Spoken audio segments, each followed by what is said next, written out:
Mini మేడారానికి సర్వం సిద్ధమైంది. 8 నుంచి జరిగే బ్రహ్మోత్సవాలకు అన్ని ఏర్పాట్లు చేస్తున్నారు అధికారులు.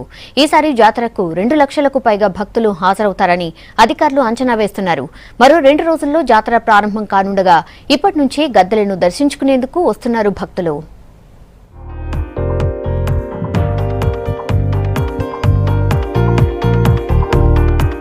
సారలమ్మ జాతర తర్వాత ఏడాదికి మినీ మేడారం జరుపుకోవడం ఆనవాయితీగా వస్తోంది. ఈ ఏడాది మినీ మేడారం జాతర 8 నుంచి 12 వరకు జరగనుంది. జాతరకు 2 లక్షల మంది వరకు భక్తులు వస్తారని అధికారులు అంచనా వేస్తున్నారు. జాతర ఏర్పాట్లపై ఇప్పటికే మంత్రులు, అధికారులు సమీక్షలు నిర్వహించారు. రద్దీకి తగ్గట్లుగా ఏర్పాట్లు చేయాలని నిర్ణయించారు. భక్తుల సౌకర్యార్థం ఆర్టీసీ ప్రత్యేక బస్సులు నడపనుంది.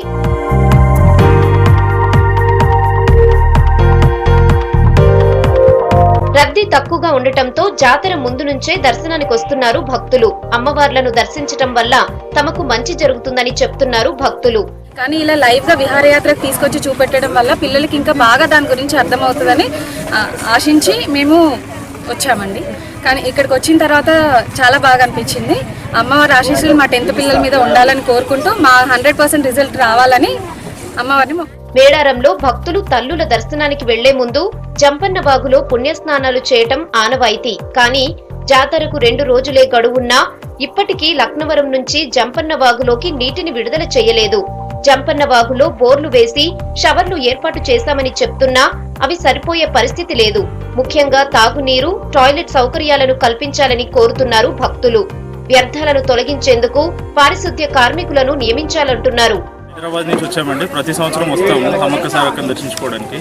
ఇది తెలంగాణలో అత్యుత్తరమైన ఉన్న సమ్మక్క సారక్క జాతర అనేది ఎంతో నమ్మకంతో భక్తులు అనేది ఇక్కడ రావడం జరుగుతుంది. సో దీనికి ఏంటంటే బేసిక్గా ఇప్పుడు చిన్న పిల్లలు ఉన్నారు కాబట్టి ముందుగా వచ్చి ఇప్పుడు 8 తారీఖు నుంచి ఏదైతే గవర్నమెంట్ ఈ జాతర స్టార్ట్ చేస్తుందో దీనికి ముందు వచ్చిన వాళ్ళకి జంపన్నవాగులో నీళ్ళ సౌకర్యం అనేది కల్పించుంటే బాగుండేది.